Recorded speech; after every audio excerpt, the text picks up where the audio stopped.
All right. We're going to go ahead and get started now that we've waited a little bit for some latecomers to arrive. There's plenty of seats in the front. Ellie, there's plenty of seats in the front. If anyone comes in late, they have to sit up here. Great. Thank you guys so much for joining today. We really appreciate you guys taking the time out of your very busy schedules. My name is Ray Lathrop. I'm the Regional Planning Manager here at the RTC. I manage the Southern Nevada Strong office. We're going to go ahead and get started. Just for a little bit of recap, we do this every time in case this is your first time coming. Southern Nevada Strong is our regional policy plan. It's our blueprint for the future as far as what kind of community we want around transportation and housing and education and workforce. Our office is dedicated to providing resources for all of our partners and stakeholders that make our regional plan move forward. And so we support implementation of the regional plan by equipping all of our partners with the best knowledge that we can. And this workshop and the series of workshops that we've created here is only one part of that work. We've partnered together to talk about grants and regional competitiveness with several of our partners that are up here on the page. We're very grateful for their contribution and support of this ongoing project. I think our first meeting was probably very early 2016, late 2016. It's been a long time that we've been having these conversations about increasing the competitiveness and awards here in Southern Nevada to really make sure that all of our community partners get the resources they need to do the great work. And that's all of you guys, and especially these partners that helped us build a framework for which this workshop is just one of the elements that came out of that framework, things that we want to move forward, technical skills, as well as alignment around all of the partners, government and nonprofit in our region to create and bring positive programming to all of the clients that we serve. So we developed a framework and strategy. Most of you guys have heard about it. It's found on our website, southernnevadastrong.org/grants. Where we're actually going to be hosting a summary and the video of every one of these workshops that we've hosted. So today is workshop number 4,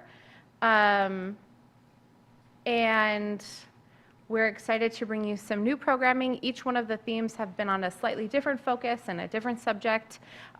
You are on videotape so that all of those can be shared and hosted, and I've already sent lots of people as they've learned about the work that we've done to our website, and so we encourage you to look at those as well. See, this is how we are so put together. So today is actually our 4th workshop. We've committed to doing 4 out of the framework that we developed. Today we're going to talk a little bit about evaluations, evaluation plans within the grant applications, and overall how do we kind of have the tough conversation that is identifying metrics and then following through on those. This is a topic of conversation that of course came up multiple times when we talked to stakeholders and work group members around what's important but also what's difficult. And so today we've pulled some of our favorite experts to talk about how they do this work and how they make sure to organize and prioritize evaluation for the ongoing kind of program development as well as for their applications themselves when we talk specifically about grants. And then at the end of today's program, we'll actually talk about some additional data resources that are available inside the community that can either help set benchmarks or actually help look at trends over time and help you with your work. So that was our quick introduction so that we stay on time and make sure we move the program forward and that you get out and back to work later today. And so our first speaker is going to be Nancy Brune, who's the Executive Director of the Gwynn Center for Policy Priorities. She's a subject matter expert when it comes to state policy. And in her seat in running a small nonprofit, the Gwynn Center, she has a great amount of experience and expertise to lend towards the leadership that goes into evaluation, planning, and metrics. And so we want to welcome her and thank her for her time. And now we'll hear from Nancy.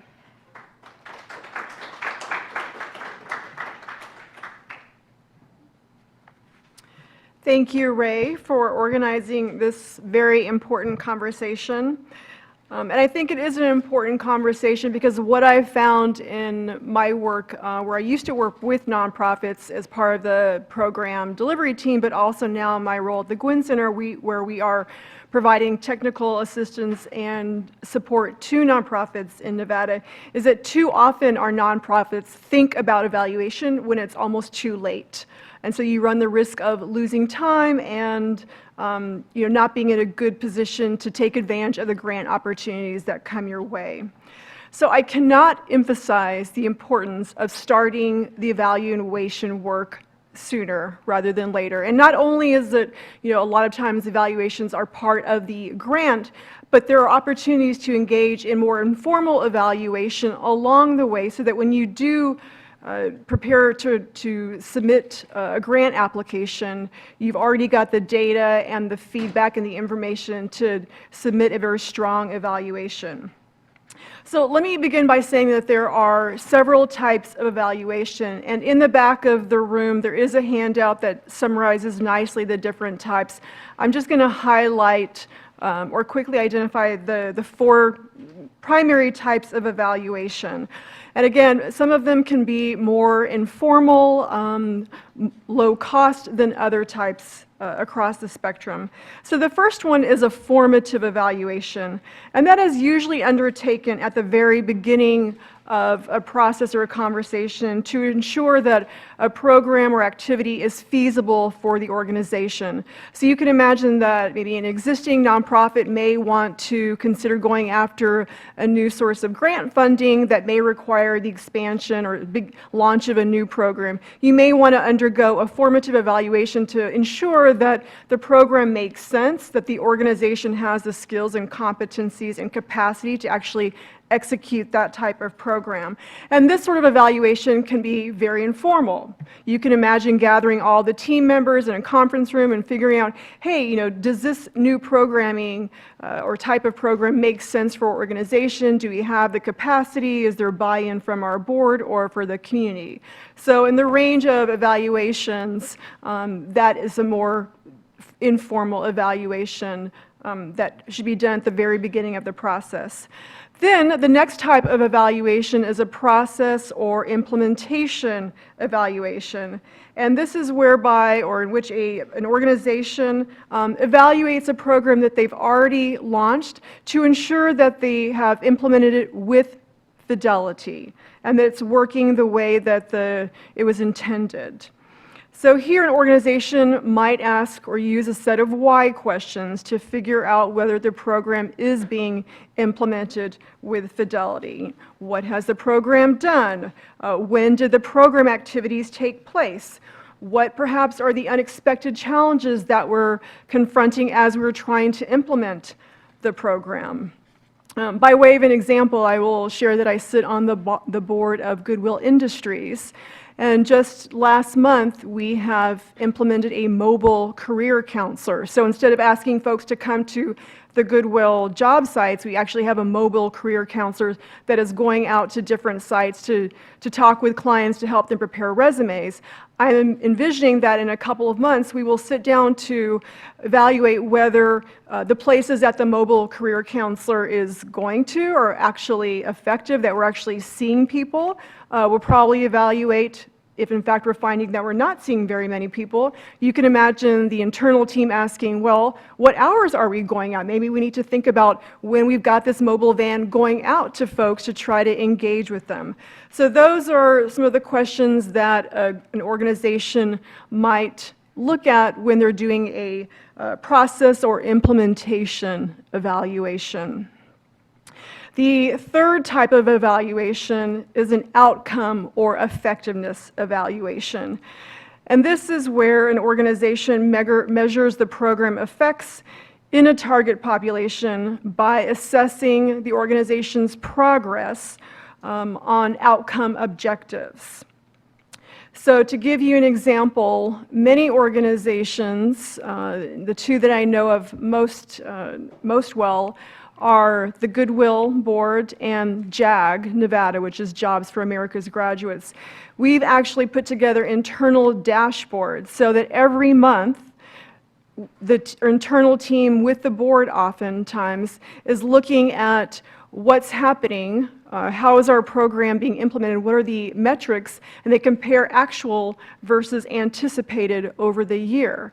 And so that allows the team, if there's some discrepancy in what we're actually seeing versus what we anticipated seeing, there's a conversation around why is there a big discrepancy. Something happening on the ground, is our program not attracting or effective, and thus people aren't coming in. So that's the third type of evaluation that organizations will use. The last type of evaluation is the impact evaluation. And this assesses the program effectiveness in achieving its stated goals. And this is probably the most important type of evaluation, and quite often in grants, this is sort of the type of evaluation that grant proposals are asking for. Many government agencies and some of the bigger national foundations will require that an organization complete impact evaluation on the program that they're actually funding, or they will ask an organization to prove its demonstrated success with an impact evaluation that the organization has done previously to sort of demonstrate that this organization is in fact effective in doing what it says it can do. So now that I've offered or reviewed the different types of evaluation, there's sort of three big takeaways that I would have for you. The first is to start early. This may be relevant for newer organizations, but I think it actually applies to folks across the board. Regardless, organizations have to start thinking early about impact evaluation, whether it's at the beginning of a program or beginning of the early stages of an expansion of an existing program. So depending on the type of expected impact that your organization hopes to have, your metrics of success or outcomes will require a collection of data, and oftentimes you'll need to look at data over time, so longitudinal data. So if you don't build the collection of data and the data metrics into the program at the beginning, then it'll be difficult when the evaluation is required to respond and to have the data that the funder will ask you to present to show that you've been effective. So I'm going to give you an example. This is a real example. The Gwynn Center does work with nonprofits in the community, and we do evaluations for nonprofits. And maybe 3 or 4 months ago, an organization that has been around for 4 years came to us asking us to do an evaluation of their program. I'm going to sort of protect the anonymity of the organization. So let's just say that this organization prints books and distributes books in schools. So they came to us wanting us to evaluate their program, and their hypothesis was that they were in fact helping improve reading scores for kids, and that they were also helping improve the science proficiency scores of kids. When I asked them questions about baseline data, I said, well, okay, let's start from the beginning. How many books are you distributing in the schools? How many kids have actually received books? And you say that you want to, make a case or claim that the books that you've been giving have been helping kids improve their science proficiency scores. Well, it turns out this organization, again, 4 years old, had never collected data on how many books they were distributing, how many kids were getting books, and of the books that they were distributing, how many of those books or what percentage were science books. So now we're helping them put the baseline metrics in place so they know, based on what they want to show, the impact of their program, they have to think about what are the right metrics to show. So This organization wants to show that their program is actually helping teachers stay in the classroom and addressing the teacher retention problem, and that kids actually are doing better in school. So now we're helping them think about what metrics will actually help them show that their program has had their desired impact.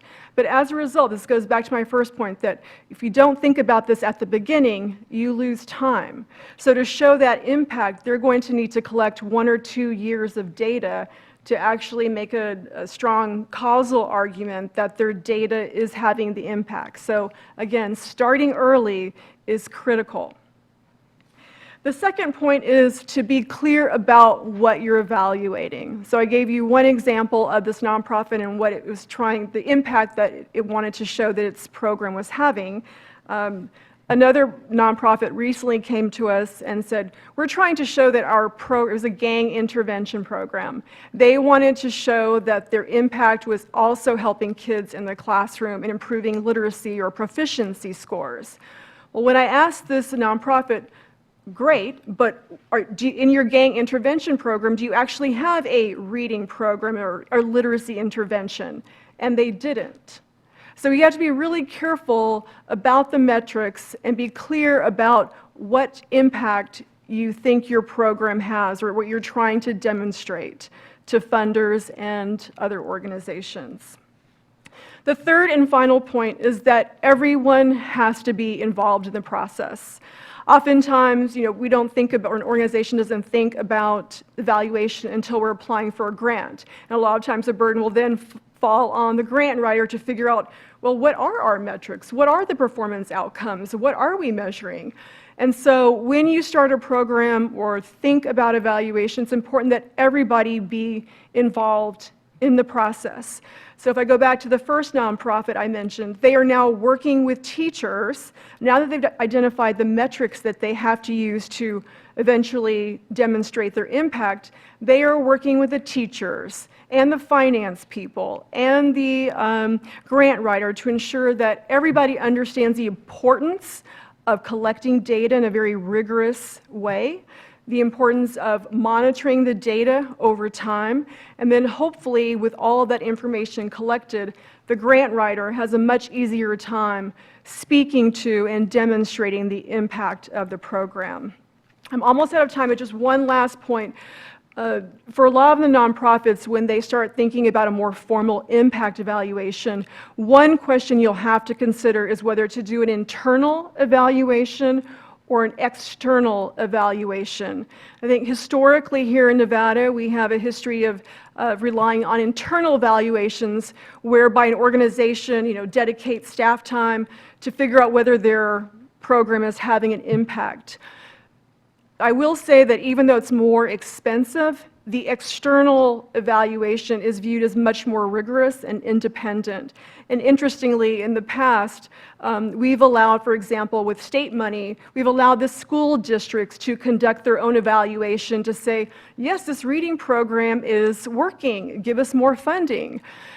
In 2015, for the first time in Nevada's history, the legislature actually required that the districts contract an external evaluator to evaluate the Victory and Zoom programs. And so a lot of national funders and bigger government agencies or agencies with bigger size grants will require an external evaluation. So that's something to consider. Again, they are more expensive, but they are viewed as more credible and more rigorous. With that, I will turn it over to Beth, and I'm happy to take any questions later. Thank you.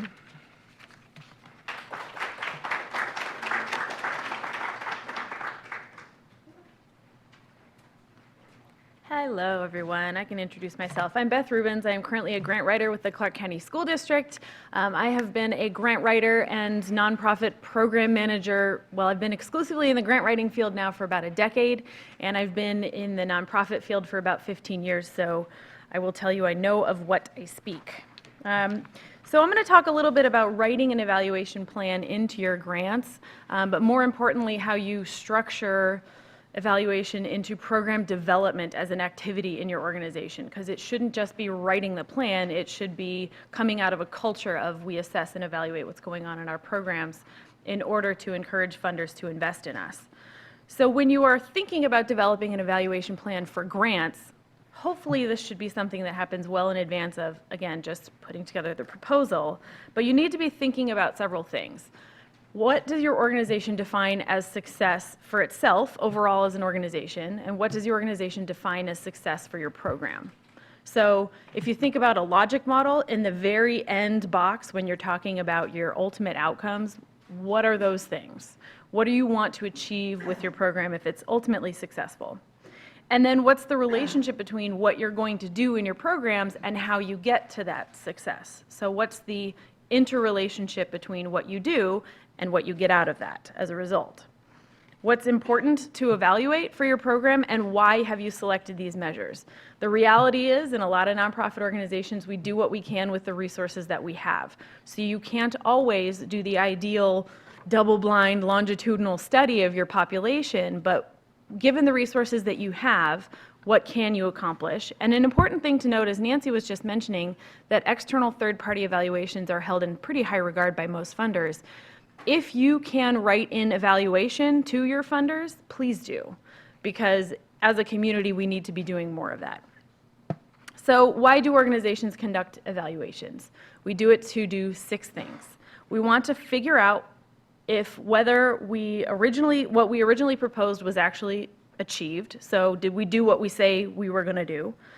To determine if how we said we were going to do this, the methods that we specified we were going to use, resulted in achieving our objectives. So yes, we delivered X amount dosage of service and we achieved Y result with our population or clientele. We want to determine if an impact was actually made on our intended population, our constituency. So did we achieve an increase in reading scores, as an example? Importantly, it is also to obtain feedback from our target group, from our population group, because that needs to inform our program design moving forward. If there are changes, tweaks, improvements to be made to our program, a lot of times they will come out of evaluation in the sense that we're doing some qualitative evaluation in addition to quantitative evaluation. So you need to be using both methods. You need to be counting things and you need to be talking to people. Both of those things are very important in evaluation. It's also helpful to maintain some ongoing control over your program. You don't want to find out at the very end, after all of the money has been expended, that things have just gone off the rails. That's a pretty disheartening feeling. You want to make sure that you are delivering the amount of service that you intended to. It's having the sort of intended results that you'd like to achieve. So to sort of maintain a sense of ongoing control. And then to make some adjustments if you need to during the program. So as an example of the van that Nancy gave earlier, if you're not getting a large number of clients and your intended target was, let's say, 200 folks by the end of the year, and it's a quarter of the way through the year and you've got 14 people on your rolls, you're going to have to make some adjustments in your program. You might have to change the hours, change the service fee structure, change the location. There might be adjustments that you can make that don't take your entire program design and blow it up, but will make it more effective for the intended participants and beneficiaries of the program. So when you are preparing this section of the proposal, ask yourself, and importantly, ask your team members. I'm actually going to go off on a little bit of a tangent right now. It's really important that grant writers and the folks that are involved in designing programs on paper involve the program folks in this program design. It should not be that we're doing a program and I talk to a program person and they just tell me, we do this, this, and this, and I write it up and that's the end of it. It needs to be a collaborative effort and it needs to be thought out and developed in tandem. So when you're developing the evaluation plan component of any proposal to a funder, think about what's the purpose of the evaluation, how will the findings be used, and how will they be reported? What will we do with the data once we gather it? How will we analyze and assess? What will we know after the evaluation that we don't know now? And how will we know if our program or project has succeeded? What are the indicators that will tell us we're doing a good job? So going back again to the logic model, who's seen a logic model? Okay, there's something that doesn't get asked as frequently these days from funders, but they still do. they are a great tool. If you are a part of an organization that doesn't have them or doesn't update them regularly, or this is not a part of your process, I really encourage you to internally take a blank logic model, sit down with your key stakeholders in your organization, the program folks, the fiscal folks, the people that are making decisions, your leadership, and develop a logic model for each of your programs. Because that will make it, A, a lot easier to write your proposals to potential funders in the future, but B, it will really get everybody on the same page as far as what you're doing, how you're doing it, and what you expect to happen as a result of those program services. So think about the logic model development in a linear fashion. The first step is you need resources to operate your project or program, right? You've got to have money, you got to have people, you got to have curriculum, equipment, the list goes on and on and on. The second piece is activities. So if you've got all these resources, then you can do some stuff with it. So what are the things that you're going to do? You're going to offer 10 workshops in a 14-week period, or et cetera, et cetera. Moving on from your activities, if you've got all your resources, you do all your activities, then you're going to deliver something to somebody. You're going to deliver campaigns, you're going to deliver curriculum, you're going to deliver programs, you're going to deliver services in some dosage amount and level. What does that look like exactly? So the intended amount of product or service that you will deliver is your output. Your outcome is, if you've delivered that number of output services, then you will, your intended beneficiaries, your intended participants will benefit in the following ways. And that looks very different from organization to organization. So that's where it starts to get a little iffy, and you really have to fill in the details with your individual organization services. Now, if the final step is impact, if the benefits to the participants are achieved, then the ultimate outcome is this. Lots of people get confused by those last two steps, and that is the essence. The outcomes and impact components of the logic model are the essence of an evaluation plan in a proposal. If it's really fuzzy on your logic model, you've got to get really clear about that before you're going to be able to write a compelling evaluation plan to any funder, regardless of who they are. So I'm going to share with you, I found an article from the Council on Foundations, which is a affinity group that is focused towards professionals who work in the foundation space. And I think it's really important not only for us to talk in our own echo chamber in the nonprofit and public service sector, but to hear from funders about what they want and what is effective to them and what they are trying to achieve. So they have an article, and anybody can look it up. It's called 35 Keys to Effective Evaluation. This is advice to program staff in foundations on how to look at proposals, to look at what we as nonprofits and public service agencies are submitting to them, and assess whether or not we are doing effective evaluation. So I'd like to share some things from the funder's perspective that there's advice out there. So they say to funders that funders do not have to conduct their own evaluations, but you do need to put together the right evaluation arrangements and see to it that the results are put to good use. That advice goes both ways. That goes for us as well. Funders are considering the importance of the ideas involved, whether they are innovative, whether the programs affect significant numbers of people, and significant is a highly variable, how much talent and money are at stake, and finally, whether the evaluation itself has the potential to provide new intelligence. One of the things that funders are looking at with evaluations is, can we replicate this model? Can we encourage our other grantees to adopt this service model or this program delivery in terms of effectiveness and efficiency? Don't try to evaluate everything. The essential first question is, what is most important for us to find out? I think this is really important for organizations that have limited resources. You can't evaluate everything, and as my high school geometry teacher told me wisely, he who highlights everything highlights nothing. Think about that one. But think about what's most important, because really that's where you want to focus your energy and your intensity.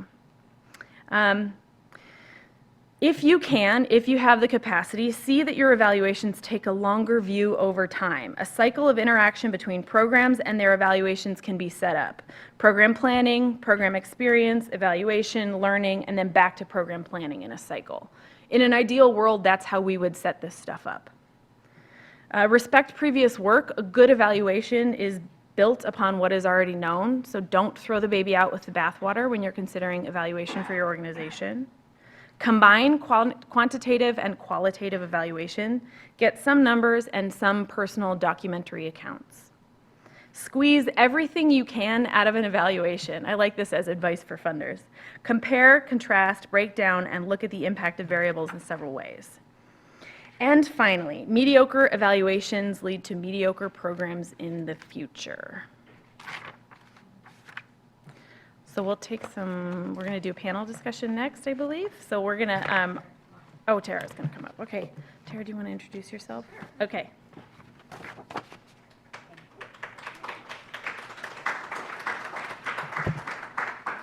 So, hi everybody, I'm Tara Phoebus. I'm the Executive Director at the Nevada Institute for Children's Research and Policy. So we are a center within the School of Community Health Sciences at UNLV, and a big part of the work that we do is serving as an external evaluator with a number of different partners within the community. Nevada Institute for Children has been around for 20 years now, and I have been there for 14 of those 20 years. So in that time, we've seen a lot of changes kind of in the landscape of what evaluation looks like, what programs are looking for, what funders are looking for. And so kind of my remarks at this point are really based on that role as an external evaluator. One of the things I just wanted to underscore right off the bat is one of the things that Nancy was saying about how important it is in setting up your goals for your program. Being able to articulate what it is that you want to do and how you're going to get there is really key to that conversation with an evaluator, be that an internal evaluator or an external evaluator, to really be able to say, this is what I want to do with this, and here's what I expect to get out of that, and being clear about how those two things are linked together. I did put a handout in the back for you all that gives a little bit of information about the center where I'm at, but then also on the other side is a worksheet about creating those SMART goals and objectives. And so that's making sure that they are specific, measurable, achievable, relevant, and bound by time. So it kind of walks you through those steps to be able to start out with what do you think your goals are, walk through those things, and then at the end, maybe you need to kind of re-articulate what that goal looks like. And I think that that's a really critical first step in having that evaluation conversation, especially when you might be working with an external evaluator who may not be as familiar with your program or the population that you serve. To be able to have that conversation with them, I think is really critical. The other piece that comes with setting those goals is really making sure that you can make sure that those goals are measurable. And so when you're talking to the evaluator or coming up with your internal evaluation plan about how you're going to measure these things, whatever those goals are, being able to match whatever metrics you have set up already internally or that you need to set up, that they match and will be able to measure those things that you want to measure. The next piece that I wanted to talk a little bit about too is just that kind of echoing some of the comments about the collaborative process. That evaluation is not something that's done at the very end, but it's also not something that needs to be overly complicated or convoluted, especially if your organization might be relatively new. You might be starting out with a program that maybe hasn't been attempted here in this community before or ever. Maybe it's something that somebody kind of came up with to address a problem. Kind of thinking through those implementation steps and being able to monitor and document what it is you're doing seems to be a little bit less intimidating for folks, especially when the resources are limited and you need to be doing that internally. That's less intimidating than, developing some big outcome evaluation that's got propensity score matching for this population and this population, that maybe you feel like you don't have the resources to be able to do that. But what you can do is do a good job of kind of setting up what your overall questions would be for how are we doing what we're doing and why are we doing what we're doing, and being able to document those things first, making sure that that's consistent, and then it might help you to answer some of those outcome type questions. So within the collaborative process, that includes all levels of an organization, and then also those external stakeholders within the community, and then also that participation with your evaluator. Specifically, if you're working with an external evaluator, making sure that you're bringing them into those conversations. Maybe you have monthly or quarterly, internal staff meetings or stakeholder meetings, having your evaluator sit at that table to be able to be part of that process is really helpful, not only for the program to kind of get that continual reminder about how we need to be thinking about how we're measuring things, how we're monitoring things, but then also for the evaluator to understand the context in which the program is being implemented, so that when they're doing kind of their analysis and taking a look at the findings, they can put it in the context of the bigger picture for the program. So that kind of ongoing development of that collaborative relationship, in my experience, has been really, really critical to being able to do good quality evaluations over time.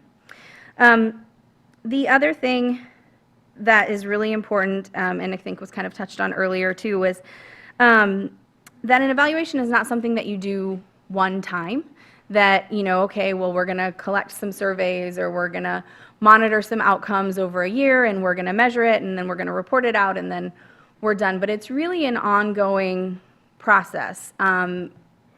Really good plans will set up kind of those benchmarks so that you can see in shorter periods of time, where should we be? How are we going to get to the bigger goal of what we want to do? And maybe that's monitoring those outputs, that you want to serve 1,000 people in a year. Well, we need to know, okay, well, how many should we be serving each month? And is that reasonable to be thinking that that's divided equally across 12 months? Or is it, because of the nature of the work that we do, more happens in the summer than the winter? Or, those kinds of things, to be able to measure those things over time and be able to benchmark that out. So you can see if you're on track. And then being able to loop back and identify, what, we're a little bit slow, what can we do, what can we address, what was the issue, and being able to work through those with some of that more qualitative information that we might be collecting.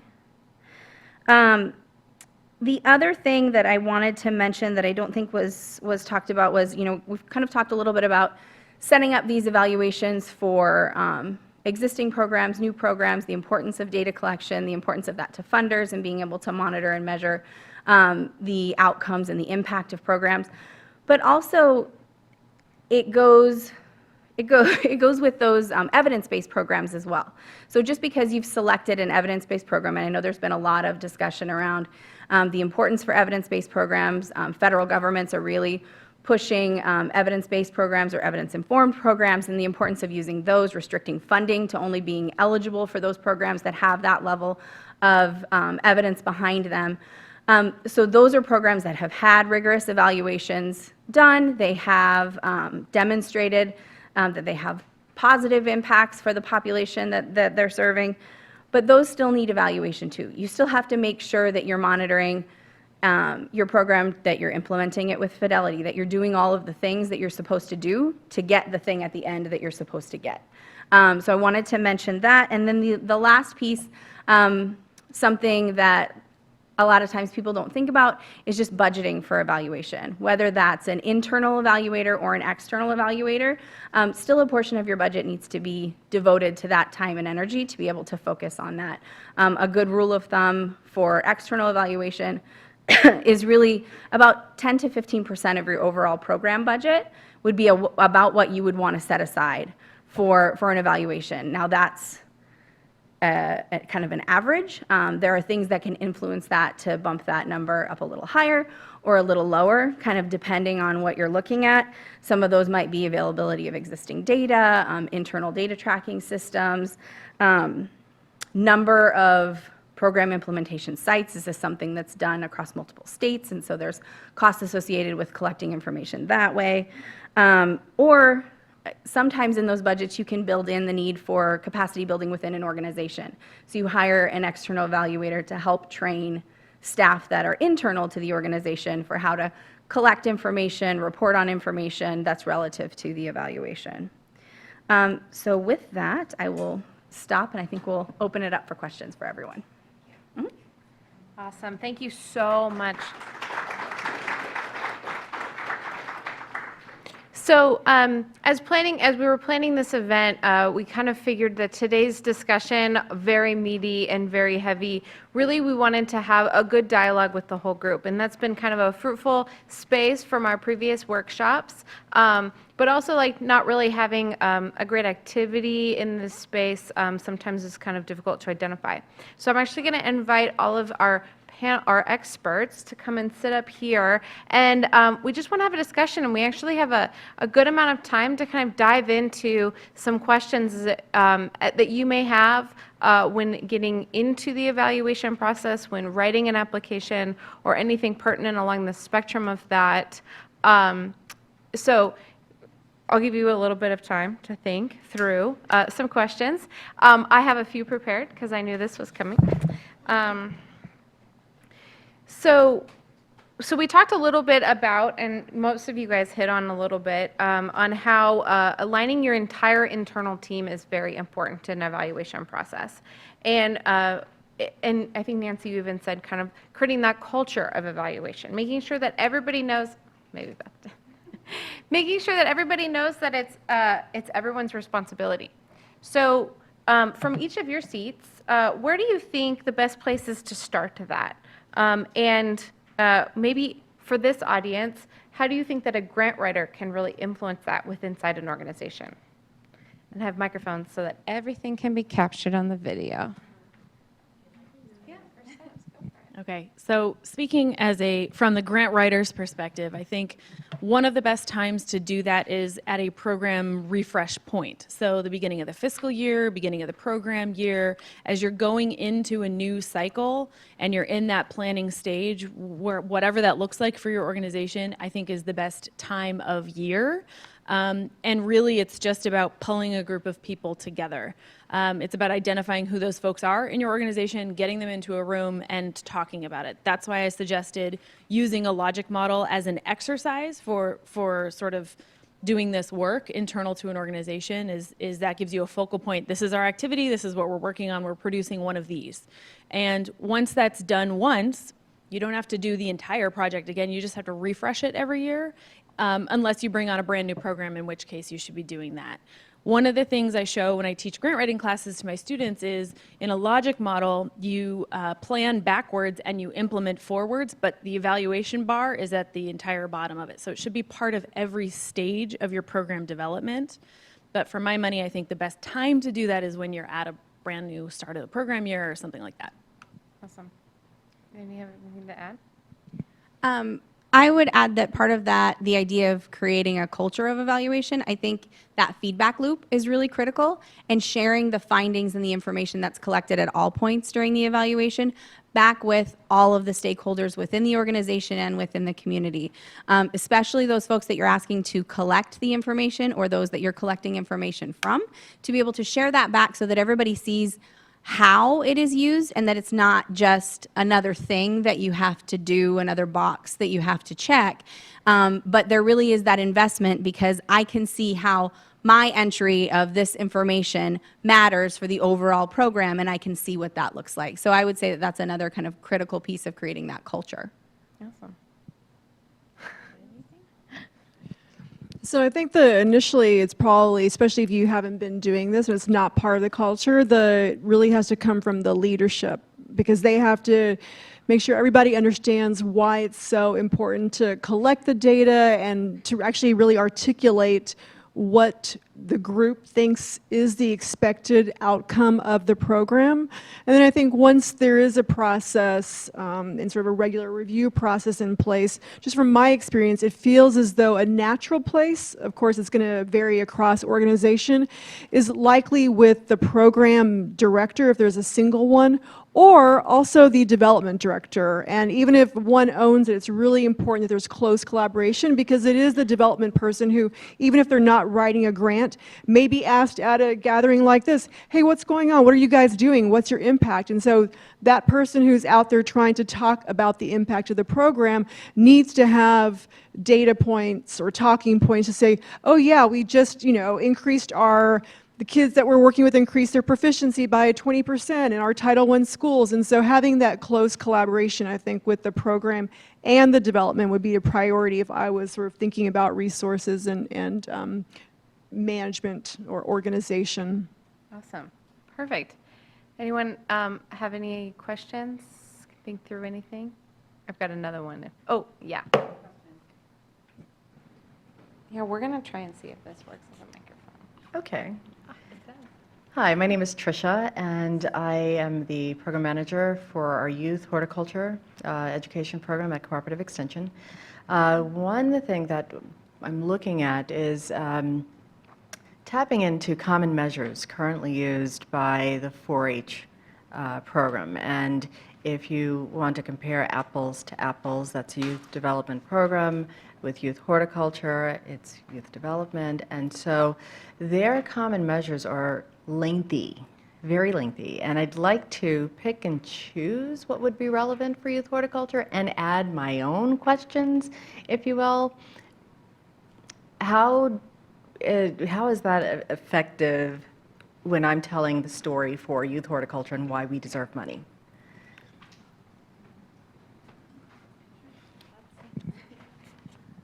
So I think a couple things going on in that question. So if it's a standardized measure that 4-H is using, you can't really just pick and choose which questions you want out of their tool. Sorry. Because, I mean, a lot of those they can be lengthy. They can take a lot of time. What you could do is maybe pick one of those measures, if maybe there's 3 or I don't know how many, there's 5. So if there's 5 of those, each one has 20 questions included in it, that's excessive to be asking people. But if you could maybe pick one of those, it is really important to pick those standardized measures where you can and be able to identify, those questions that you can ask that are the same to be able to compare. The other thing that you can do with measures sometimes is maybe you can pick a question from there, but that's only really useful to you if the larger data source actually provides you with the answers to each individual question within a measure. So then it turns into something a little bit different, where it's not an overall, measure that has 20 questions in it and it measures, youth engagement or something like that, that you ask these 20 questions and it's been tested and validated to be able to measure that thing of, youth engagement. If you pull one question out of there, it no longer measures youth engagement, but if that question is something about how they feel, well, then now it measures exactly that question that you're asking. And if you can pull it out of the larger, the 4-H scale, and if they'll give you how many people said whatever to that one question, then you could compare those two things the same way that you would if someone had a survey with a multiple different types of questions on there that you could compare. But yeah, that is something that we get a lot, is that some of these standardized measures are very long. And so you just have to be realistic with what you can do, but it doesn't do you a lot of good to pull them apart because then it's not measuring what you want. I would just add that even though it's lengthy, I think funders appreciate that. And I know that one thing that we've heard, I think as part of these conversations over the last 2 years and even in other conversations, is that funders here and around the state and even nationally get frustrated with the fact that all, across, 10 applicants, all of them are using different data sources and trying to say different things. And so I think from a funder's perspective, they appreciate when the applicant is using sort of standard, validated measures, and so they can compare apples to apples and oranges to oranges. And so I think it actually, even though it's lengthy and cumbersome, it actually benefits you as someone asking for funds. Just to add one more thing to that, it depends on the funder. So if you're talking about a federal agency funder, the answer to whether or not they're going to accept your own, aside from the pulling pieces out of standardized measures, because you've already got your answer on that. But if you're going to create your own survey, if you find that a standardized measure is not going to function because you can't use all of it in your program or your project, talk with the funder if you can, because foundation funders have different approaches to evaluation than federal agency funders. So who is looking at that evaluation is almost as important of a question as how you're going to use that in your own organization. So think about that as well. Who's your audience? Who are your stakeholders with this? As a follow-up, do you guys like applying for grants that dictate those metrics, or the metrics in order to? I think I've seen some funding tied specifically to impact areas, and then how to measure those. Is that something that you tend to stay away from, or something that you like to go towards? It depends on the organization. Personally, as a grant writer who's worked with a lot of different organizations, it depends on what their capacity is. If the funder's going to be willing to pay for that evaluation to happen, and the organization is willing to undertake that, that seems like a great match. That can also be, as a grant writer, a great indicator that, yes, we're a match, or no, we're definitely not. If I know my organization is not willing to go there, that's a great indicator that that's not going to work for me as a grant writer. Yeah. Cool. Anyone have a question? Because I have another one if you don't. I came prepared. In the last couple of workshops, we've all, and during the discussion part, almost every single time we've had a question come up about collaborations and partnerships. And mostly kind of around how do you engage new partners, how do you build new partners. We've had some really great discussion about that. But in the umbrella of evaluation, how do we talk about accountability and responsibility when it comes to partnerships? So is it easy or is it hard? Do you have some tips or tricks in order to make talking to what are your collaborators around what you need from them or how to actually carry forward a program? I'll just leave that one there. Start. So I think anytime you're dealing with people, it can be difficult. It just sort of depends on the environment and kind of the conversations. I think one of the things that's really helpful is in the very beginning of any kind of collaboration to being able to outline exactly what everyone's roles and responsibilities are. That this is what this person or this organization is responsible for. This is what they're going to do. So everyone is clear about the expectations up front and what that means for the overall program. And I think that's true, that's true really in most things. And I think that it's up to the organization and their experience perhaps, or their leadership and kind of what that discretion is, as to whether or not those kinds of roles and responsibilities are formalized through maybe a memorandum of understanding or memorandum of agreement, or are they more informal where we've written it down as part of our program plan, and that's good enough. It doesn't need everyone's signature on a piece of paper. So I think that that's up to the program, but definitely important to lay those things out, and especially under the umbrella of evaluation, because if the entire evaluation hinges on some data collection that someone is supposed to do over here at the beginning and they don't do it, or they do part of it, then our ability to measure those things later on, or to be able to have that strong baseline of information for where we started, is impacted already. So in terms of evaluation, those kinds of conversations about who's going to do what when and how we're going to hold each other accountable for that are really important up front. I'm going to 100% co-sign that. I think it's very, very important to have those conversations with full transparency and just be very explicit about this is exactly what we do, this is what we are and are not willing to do in a partnership. You have to have those conversations up front as you're considering collaboration and partnership. These are not conversations you should be having after the ink has dried on the MOU. These things should be spelled out, they should be discussed, everyone should be on the same page at the very beginning. I would just add from a really practical standpoint, having regular check-ins, so you're not waiting until there's an emergency or the grants due, but just sort of as part of the culture, like let's get together quarterly or monthly to figure out how things are going, can really help. And along the way you can figure out, oh, do we miss collecting some data point, or how are we doing? So again, start early.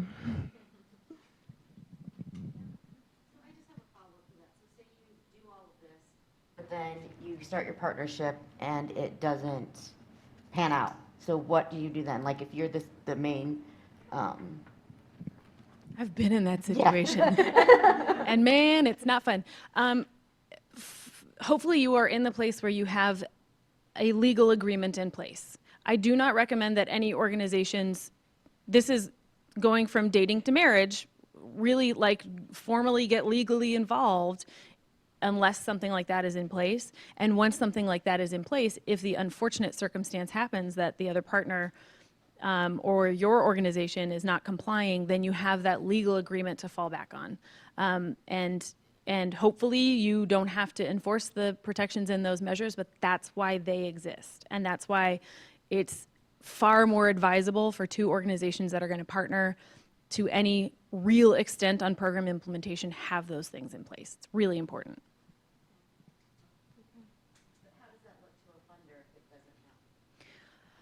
Well, it depends on how you address it with the funder. If you try to say, no, everything's fine, don't look over here, it's okay, that's going to be a problem. But if you are transparent with the funder that our conversations around this are not going well, or our expectations are not meeting in the middle, our cultures are clashing, whatever the issues are that you're dealing with, the more transparent you are with the funder about, here's our solution to this problem, but this is the problem, the likelier it is that relationship can be repaired or modified. Sometimes the funder steps in with the partnership if it's not working. So it truly depends on the relationship between your organization and the funder, but you can improve that by being honest and transparent and not trying to hide, cover up, obfuscate anything.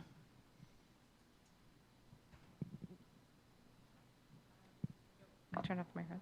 Anyone else have any questions or discussion? You guys are also in this field, so if you guys have any responses or you think that there's been something left unsaid, feel free to chime in. I have a microphone that will come find you. Anyone? Oh, yeah. Well, we're taping it, and so we want to capture it on the... I know you do. So I just wanted to, I think that was a great point that was just made, but something I want to, for us, as this work is going on here with this, bringing all these folks together, something to think about. I was a part of an effort in Michigan where we brought funders several times throughout the year. Now, obviously, the University of Michigan can probably do that, but I think we could do that too here in Nevada with the right folks at the table. But they did an effort where for a whole year, they were bringing funders, if they weren't from Michigan, because there's a lot of funders originating out of Michigan, but if they weren't from Michigan, they were bringing those funders to the university or to Detroit or wherever to get them to see what was happening on the ground level, to work with them and really get those program managers or whoever who make those final decisions about where they're going to fund to see what was happening on the ground. And it really worked out really nice. And I think we've talked about that on occasion here and there. And I know some funders make site visits, but it would be, I think, this kind of effort with so many different people at the table, that would be something to really make a priority out of these efforts, is that when there's an opportunity to bring funders to Nevada, to Southern Nevada, wherever, have them come in so they can meet the people, they can see what's going on. I think that's a critical step in really selling what we're doing here in Nevada and making those efforts go forward so that the next time they do get a proposal from Nevada, they're really going to look at it twice and say, yeah, this is something I've been there.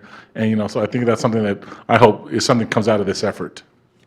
Great point. I will say that I wholeheartedly agree with you on that. And also one thing that other areas have that we don't have is associations of grant makers. Our funders here don't talk to each other, guys, and they're not going to unless we start telling them that we would like for them to talk to each other. We would like for them to have some common measures. We would like for them to develop a common grant application, et cetera, et cetera. The list goes on and on. So encouraging them to come here and visit with us and learn about us and get to know us so that they will get excited about investing in us is certainly a wonderful thing, but also let's tell them to talk to each other. That's amazing. Something that we're trying to do is to build our relationship with state agencies. And so working with Connie in the grants office and then other state agencies we've invited down to some of these workshops, and we've engaged in some of the Southern Nevada Strong programming, at least from the funders that are in the state agencies, getting them down here to start to talk to us as Southern Nevadans with, programs and thoughts and feelings, because Clark County is really large, and a lot of times our state funders don't get down here to see that and the complexities of what our community is facing. Beth's trying to pawn off the microphone. Does anyone else have any questions as we move forward? We're going to keep going into this. We still have some time here before we're going to invite some more speakers up. Anything burning or anything on your mind? No? I have another question. Um,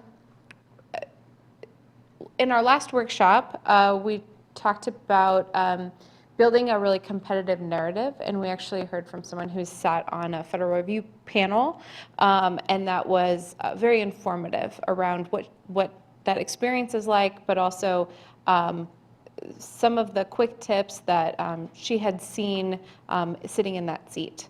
I know you guys may have sat on review panels for public or private funding.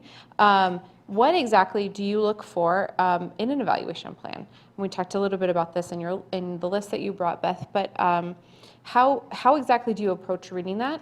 Is it the first thing you read, or is it the last thing you read? And how can we get a sense from the reviewer's perspective how this room can do better in the application process?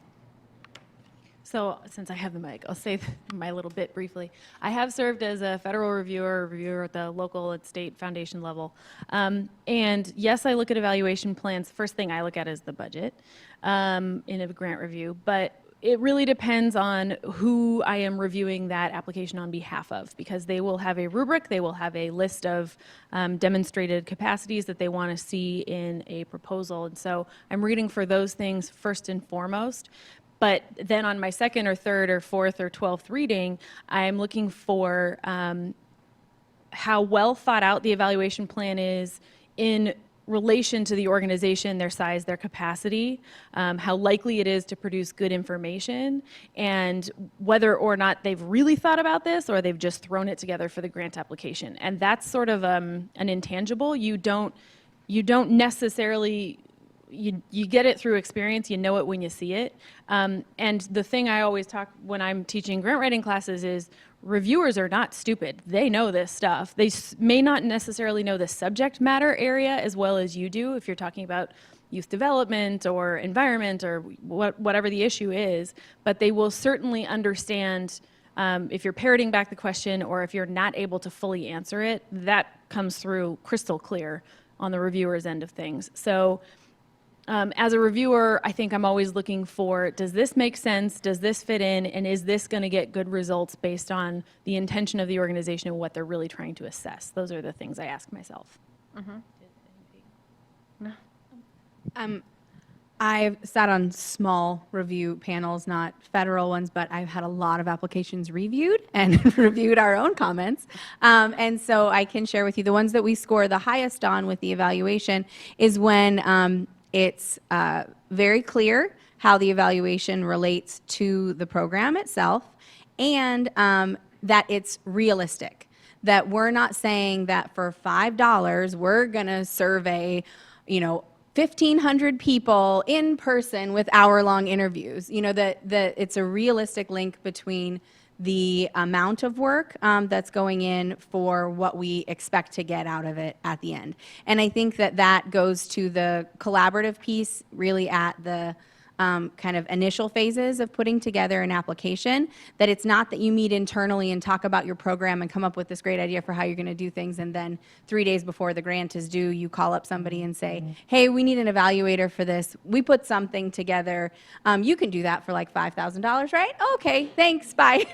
But that you've really had that conversation to make sure that you've thought through how that all links together. And I think that that's always really clear in the feedback that we've seen, when you can tell the difference, and they can tell the difference when you look at the scores, when you know kind of how that all came together, to be able to see that the ones that score really high are the ones where it was an integrated effort, where we've all really thought through exactly how that works. So on the other side of it, they can tell.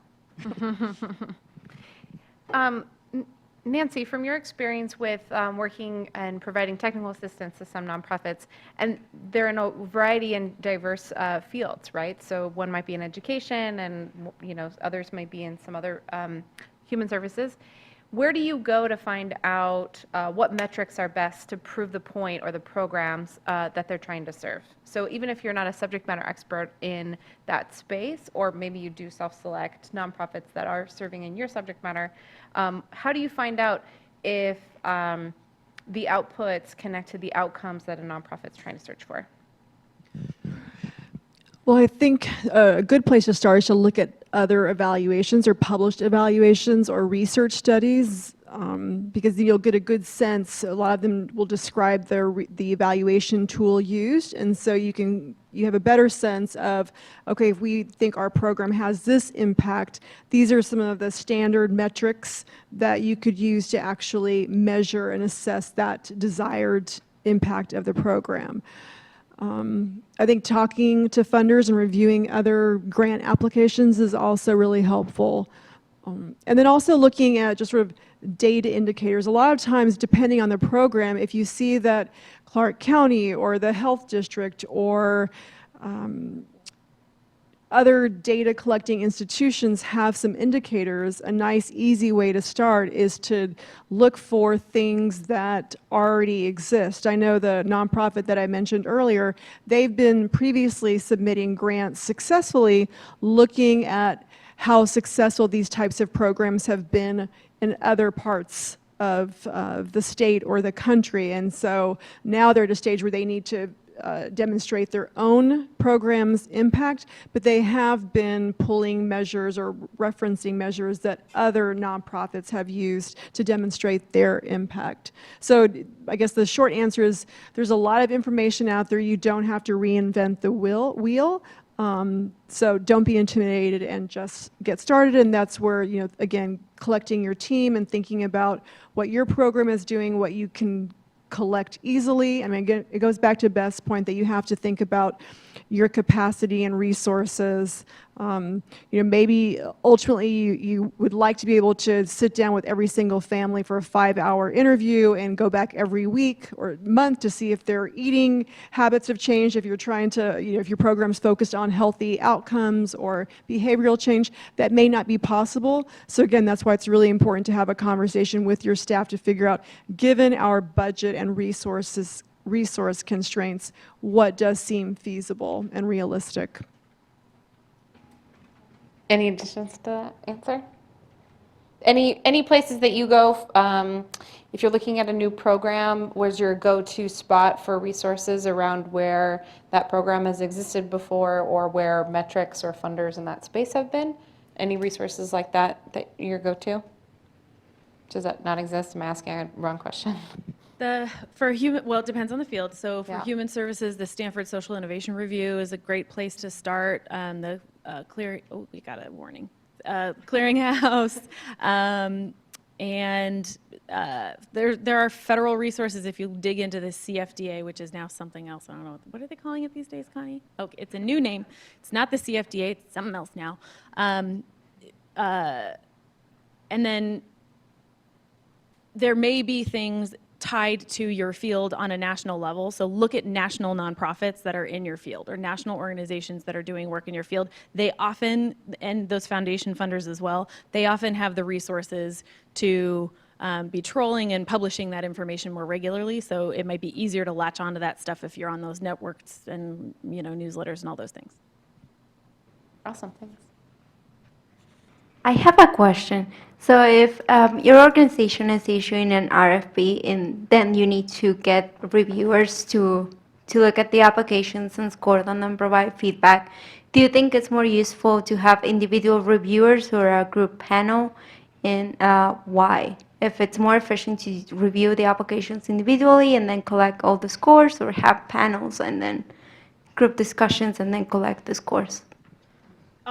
Since I have the mic again, I've done several reviews on multiple levels, and I've never been part of a review where it's only individual reviewers. There's always an aspect of you take this pile of applications, you review them, score them, and then we'll all get together, whether it's on the phone or conference call if we're distributed across the country, or if it's in-person meeting. So I think it really makes sense to have individual reviewers look at them first, score them on their own terms, and then talk about the scores. And to save time, if there's, if you've got a 20-point scale or 100-point scale, determine the cut of like, if there's only this amount of difference between the scores, are we going to discuss this? Like if everybody's within 2 or 3 points, don't need to discuss it, move on for efficiency's sake. But I think it's important to have everybody look at it unbiased on their own and then get in a group and discuss their scores all together if they vary a lot, and then make rankings, and you can make a cut score and all that type of stuff for awarding funds. Yeah. Awesome. Any last questions? Yeah. Oh.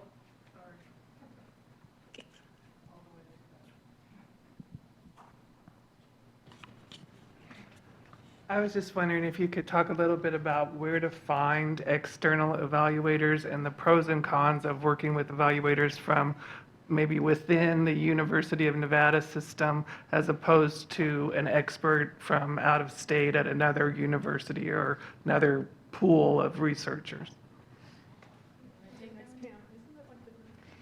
Stay tuned. Well, I mean, as far as, we will have someone actually speak. Our next speaker is going to talk about the resources inside UNLV. But the question, I think, is still good as far as employing someone inside the community or going external. And if you were to do that, pros and cons for those types of things. And then our next speaker will come up shortly. So quickly, I think that there's value in, and this is probably a completely biased answer, there's value in having someone that is your external evaluator that is from inside the state.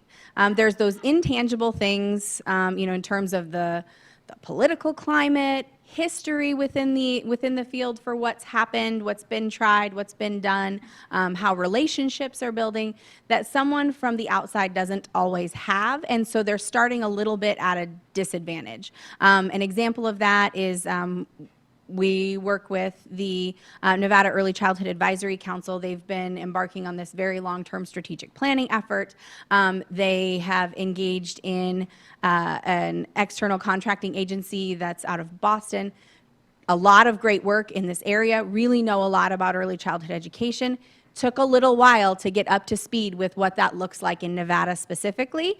And so some of their early conversations didn't go over so well with the stakeholders that they were talking to because they felt like they needed to repeat themselves or teach someone something that they were trying to offer solutions rather than explain a whole backstory to someone who, if they were from the state, then they would have maybe already had that information and that kind of historical context for the work that was being done.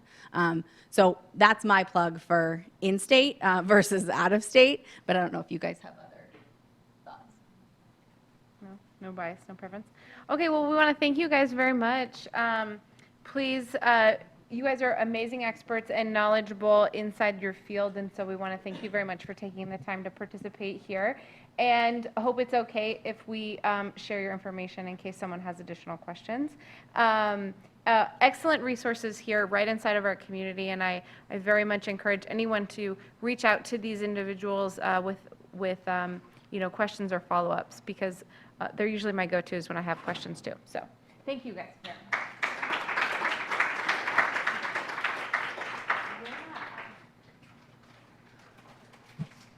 Okay, so amazing segue into our next speaker. We have Dean Gerstenberger from the School of Community Health Sciences here with us. Dean Gerstenberger has been a big supporter and original team member of Southern Nevada Strong since the very beginning. And so we're lucky to have his time today, and we're always lucky for everything that you bring to Southern Nevada Strong. I have your worksheet right here. Okay. So thank you. Good afternoon, everybody. Ray contacted me and asked me just to talk a little bit about how do we foster community partnerships, and especially how do we foster community partnerships with UNLV.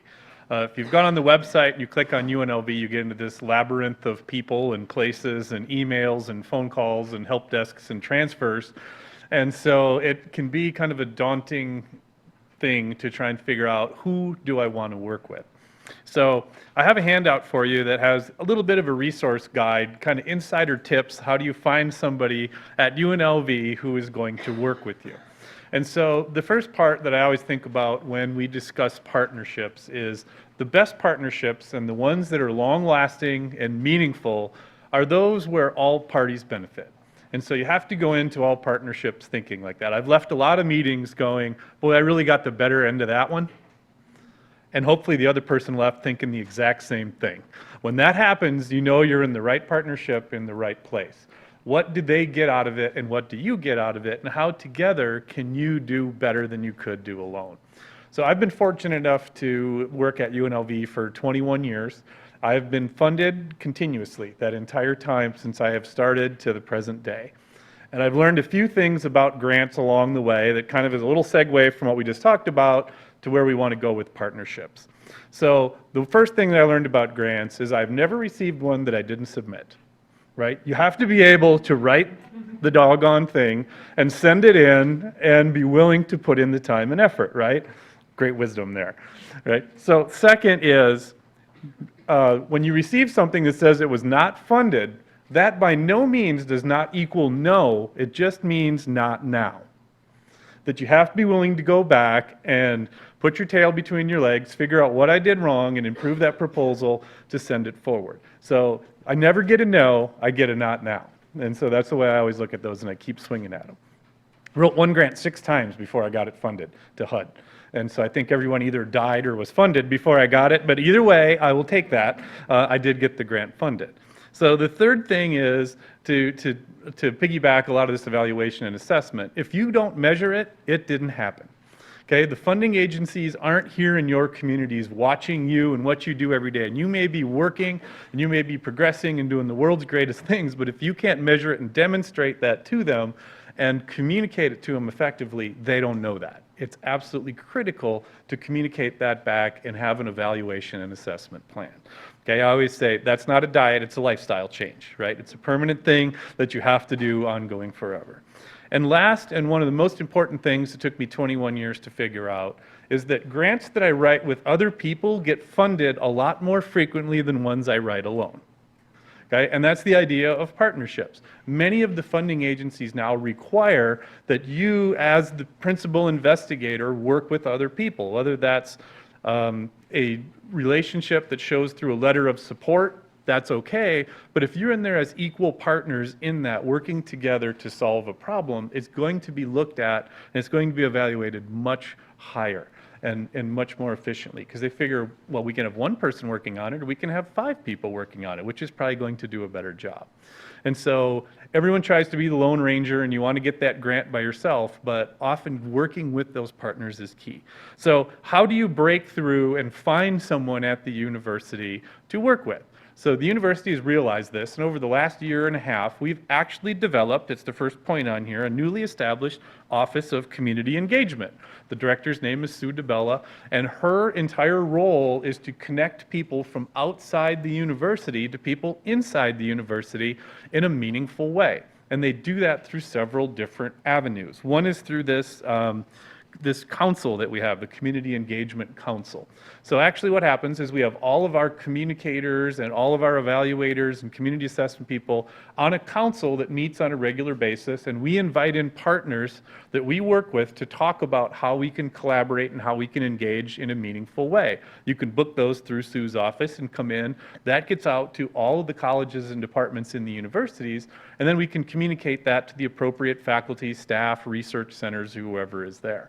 And that's a very efficient way now to reach out within the university.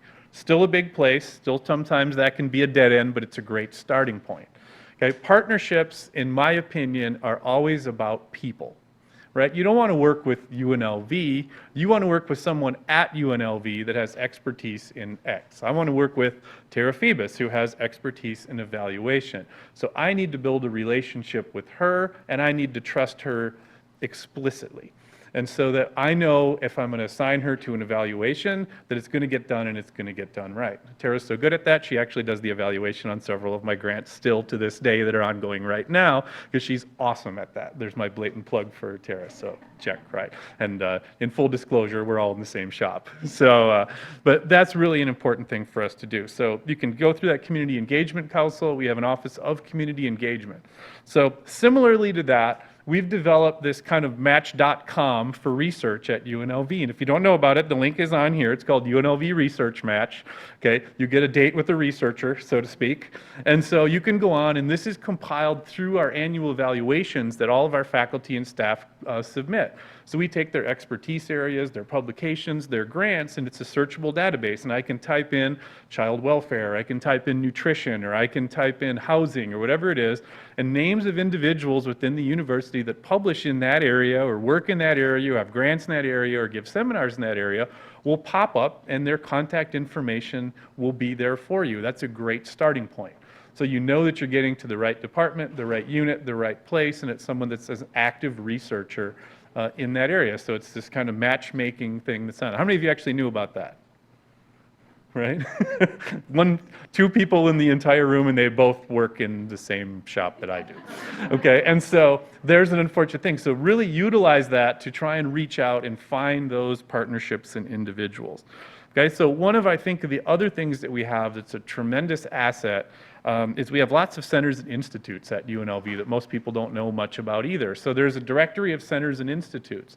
So we have the Nevada Institute for Children's Research and Policy. We have other institutes within the university that do evaluation and assessment. There's some in the College of Education that do a wonderful job. But you have to find them and reach out to them. So you can go search that directory and look for institutes. Most of the institutes and centers, this is code for grant-funded people who do research. Okay, that's under the Office of Sponsored Programs. They're already research, they're already doing this type of work, and you can also search and look under there to find people in those institutes that can also be excellent collaborators for you.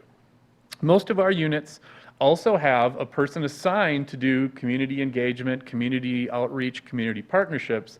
However, we have no continuity in what we call them. Right? Sometimes they'll be called our external relations person. Sometimes there'll be a vice dean of external relations. Sometimes there'll be, I have a list of some of them on here for you here. We have Jose Melendrez here. He's in our shop. He's the executive director of community partnerships. So you have to do a little fishing on the website to find out who is the person that I need to talk to connect with departments and programs. And so the titles aren't all consistent within the units, but there is usually someone assigned in almost every unit on campus. It's their entire job to reach out and connect with people from other units and foster these types of relationships. Okay, so some real simple things you can do is we have lots of assessment and evaluation and accreditation procedures. So we're required to update our websites on a regular basis. So go to the websites. The websites do have the lists of all the individuals that work there, current names, titles, department chairs, associate deans are often the people that are going to know more generally what everyone is doing and can kick you to the right place or the right person. So if you do a cold call into some department you don't know, you may or may not get an administrative assistant or someone else. They might know who to talk to, but if you get to a department chair who does all the annual evaluations, they're going to know. If you call me and says, who does walkability? If I wanted to do a walkability assessment, I would go, oh, that's Dr. Courtney Kogenhauer. She does walkability assessments, and here's her name, and here's her information. This would be a great one to connect to. Maybe some of you work with her, right? And so, but otherwise, you're just going to keep getting into this loop. Some other things that you can do to reach out is all of our departments give seminars to our students. It's a great way for you to tell us about your organizations. Call up and say, I would love to give a seminar to your public health class or your healthcare class and tell you about Nevada Hand, or tell me about 3 Square, or tell me about whatever my organization is, and let's figure out a way how we can partnership. And so these are great ways to do that. You usually get the faculty, you get the staff, you get the students. Those are great ways to make connections. It takes an hour out of your day, and it's just a great way to reach a real broad audience in a quick amount of time. Okay? A couple other things to think about. Many of our students are required to do internships. All of our students and all of our degree programs have a required internship. Most of them are a minimum of 200 hours of contact time. They get experience with your organization. You get them to work on a real live project. Maybe it's evaluation, maybe it's assessment, maybe it's quality assurance, doesn't really matter. But ask about internship opportunities and think about meaningful projects that students can do, perhaps when you're giving that seminar. Those are great ways to engage them. That's one of those win-wins, right? We're going, wait a minute, you want an intern? You're going to take one on and mentor them? And you're going, wait, I get someone to work for me that I don't have to pay hardly anything? And they're going to do a really neat project? That's a win-win, and that's a relationship. We have over 70 affiliation agreements with community partners already in place just at our school, Community Health Sciences alone. Throughout the university, there's thousands of them, so you can reach out and do those. But now's a good time. Classes start in about 4 weeks, and all students are starting to look for internships. So these are just some of the insider information. Last, I got two quick ones here on number 7. Most schools will publish kind of an annual or a biannual review of research productivity. I put the link for our school on there. It shows every faculty member, every article they published, every grant they got in the last year or year and a half. You know what they're currently working on and what they're currently doing. Name, number, office, contact information, email, all right there, even a picture, right? So you can go look up and see their smiling face. So when you meet them at a coffee shop, you go, oh, you don't look anything like that. Where'd you get that Fountain of Youth photo? No, you can look at it and go, yes, that's the person I saw on there. And then lastly, there's also a searchable experts database that you can look at. This one is voluntary, so people from UNLV, faculty and staff go in and update this. So it's not as consistent as the research match one, but they go in and you can search under an expert's profile, and there's a link for that. So sometimes you'll get the same person, sometimes you might get somebody a little different. But these are just all some things that hopefully you can do to navigate through all of the different departments and programs and offices and buildings and campuses that UNLV has to try and find some of the right individuals to work with. Because it's always going to be about finding the right person. It's rarely about an institute. It's always about an individual within that institute that's willing to work with you and build that trust. So, any questions about partnerships and relationships? There's about 100 links on the world's ugliest handout that I gave you. I apologize for that. We will email you out, so those hyperlinks are They're all on there, don't hyperlinks worry. on there, right? Yeah. Sean's a great resource. Call his office, ask him questions, call Jose as well. Yep. Community Health Sciences is actually a very diverse school, and I It think is. you guys actually are very applicable to all of our service providers. We do, and Jose is right there. He is Yeah. our Director of He- Community he's the one. Partnerships, Executive He's- Director of Community Partnerships, right? So you can always reach out to him. Thank you very much. Thank you.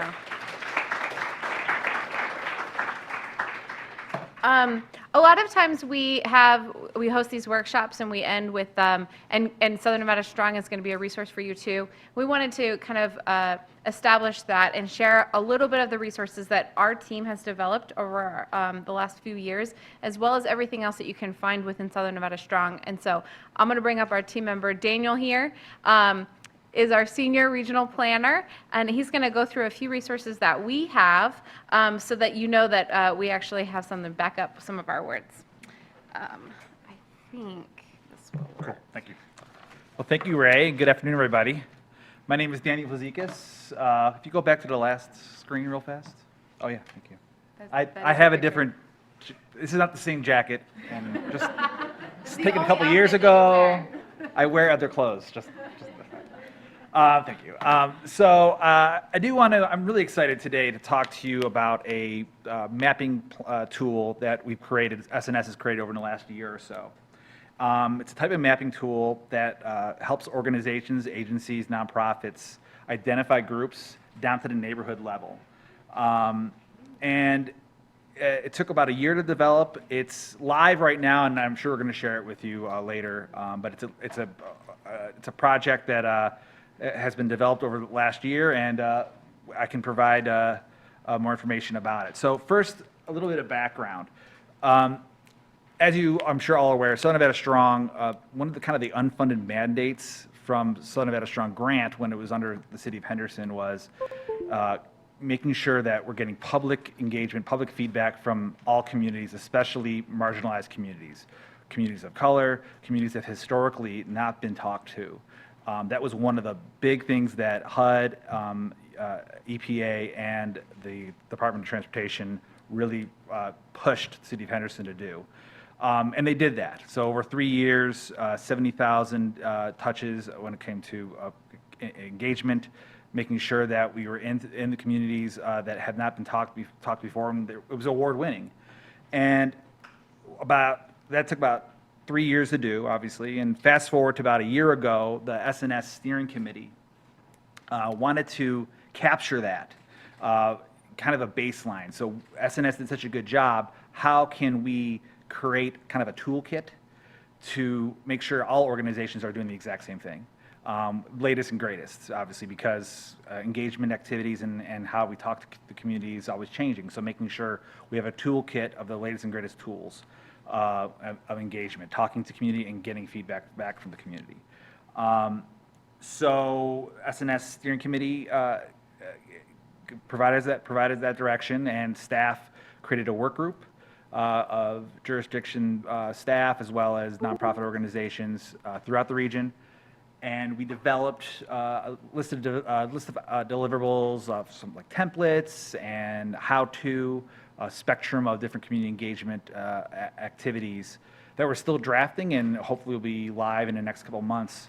But one of the things we definitely developed that is really ideal for anybody is this community data map. And I'd like to show you a little bit how it's been used and how we created it. One of the cool things about this map is, and of course, sure, that's not good, but let's see if it works. Yes, good. So one of the reasons why we did this map is best practices. The city of Phoenix, Seattle, as well as Denver, all kind of have these mapping platforms that we copied. Maricopa County, King County, to be specific. And they have specific data sets of socioeconomic data that they capture down to the block group level. And we recognized that we really didn't have that data, that platform available for Southern Nevada.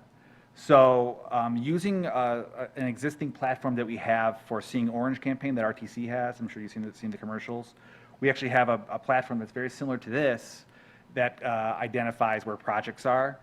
All we did is basically copy that platform and then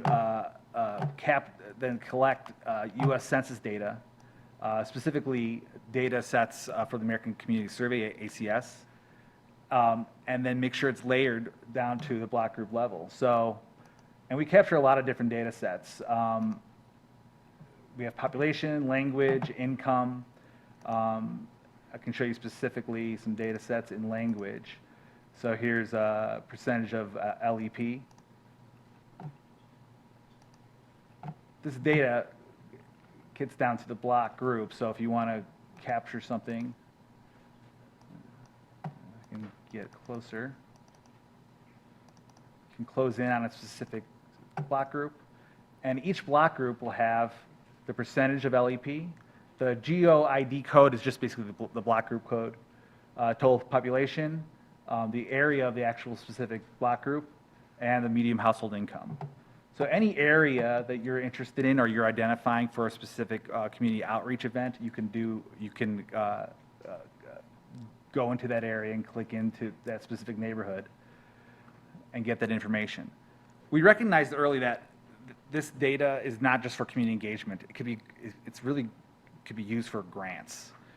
So we changed the name actually from community engagement to community data tool. So any organization that's really looking to understand what that target audience you're trying to talk to or create a grant for, you can get down to that neighborhood and look at a number of different data sets. That data is always going to be updated. So we are going to update this data from the U.S. Census every year when it comes out. The big one is the one for 2020 that will be up here as well. And RTC has committed that we will be updating this data for the organizations, for any nonprofit. One of the first phase, this is just the first phase. The second phase is what other additional data should we be put on here, and that conversation is happening now. We know that in Denver, they have a very similar platform. They identify where affordable housing units are next to transit stops. Obviously, where there's food insecurity or resource deserts, they identify that as well. These are the next step that's obviously going to occur in this platform. But one of the exciting things is this is just the beginning, and that working with nonprofit organizations, we want to continue to build on this platform and have you use it and see where we can make this platform better. Again, population, language, income, community, transportation, housing, education, health insurance is all in this currently on this map platform right now. And we have ACS data. It's the 5-year average, and we'll continue to update that every year. Are there any questions concerning this platform? Will this be helpful for you? We are going to be creating a tutorial for this to make sure people understand how to use it. Sometimes it can be a little cumbersome to use, so we're still working out the kinks. One of the cool things you can do is put an address within this map, and it actually will close in on that location. But again, if you want specific data sets, it can do that and get down, again, as you can see, down to the neighborhood level. Is the site live? It is live, and I think we'll share that with you guys after this. No, it is live, and we're one of the big things that we're going to be doing, and I think if you can click onto the next. Oh, wait here. I can do it here. We do have, if it will work. There it goes. So we are going to be creating. Right now, this is our current resources site, or resources page on S.Nevada Strong. What we want to do, we're planning on doing in the next couple weeks or next few months, is creating specific links and resources to not only the community engagement toolkit, but as well as the grants work that you've done as well. So you can go specifically to the website, go to that resource page, and get all the information from this process as well as the community engagement process as well. Yes, absolutely. So when you see that you can input an address, will that give you like household data on that particular street? Not for that address, but for the neighborhood around it. So that block group. So if you put in, and unfortunately I don't have the keyboard with me. You can put it. I can show it to you. And Paul, if you want to, you can go right ahead and do that. If you want to click onto and put in 600.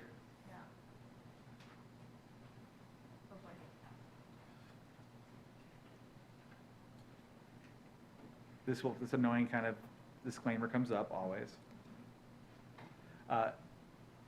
So if you go up to the top, enter address on top right, and just put our address in.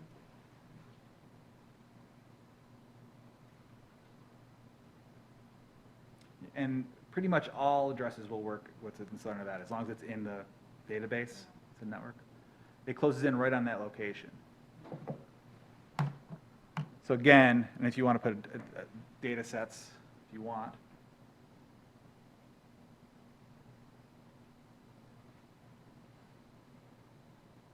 So medium household income, and just click on the block group if you want. There you go. Just low because no one was here. Yeah. We will, so actually one of the things that we're going to do, like Danny said, in a couple of weeks is actually have a video about how exactly to use this tool. And there is an export function, and so that you can actually export your data and then be able to make sure that, you know, you're correctly identifying the population that you're serving, which is a big component when it comes to the inputs of a logic model and your evaluation. And so this is just one way that we're providing resources. And then actually to go back to the web page that's currently on our website. I encourage everyone to actually read through, while they're rather large PDF files listed on our website, the regional plan, the Southern Nevada Strong Regional Plan, and then all of the appendix are actually listed on this web page as well.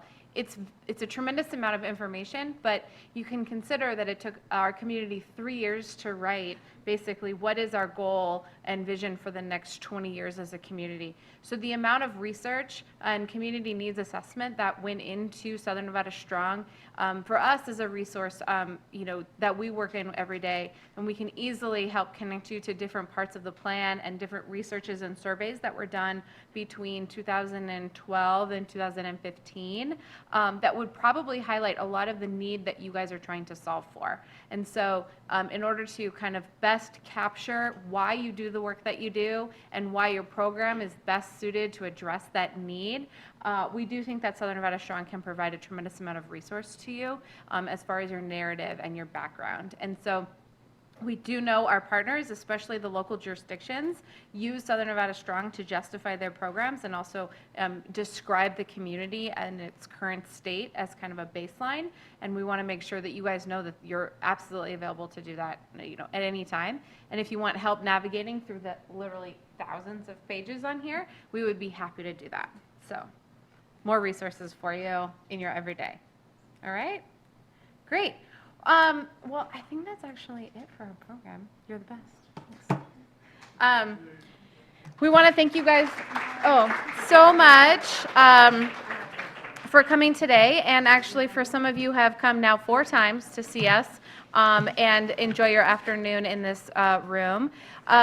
Before we leave, I just wanted to let you know that we are hosting a workshop on August 7th with the state administrators for Medicaid to really discuss what is the state of Medicaid in the state of Nevada and how do you work with Medicaid as maybe a service provider, whether a government or a nonprofit entity. And there'll be representatives from the state to answer additional questions on how your program can be eligible or what kind of services are eligible for Medicaid. As far as our funding pool, especially in the mental health and behavioral health programs in the community, Medicaid's a big resource for that. And so we wanted to make sure that everyone knew the ins and outs of that program. Stay tuned in your email inbox. You will have a survey for kind of telling us how this program went, just like always, and we'll share all of the resources that were mentioned today.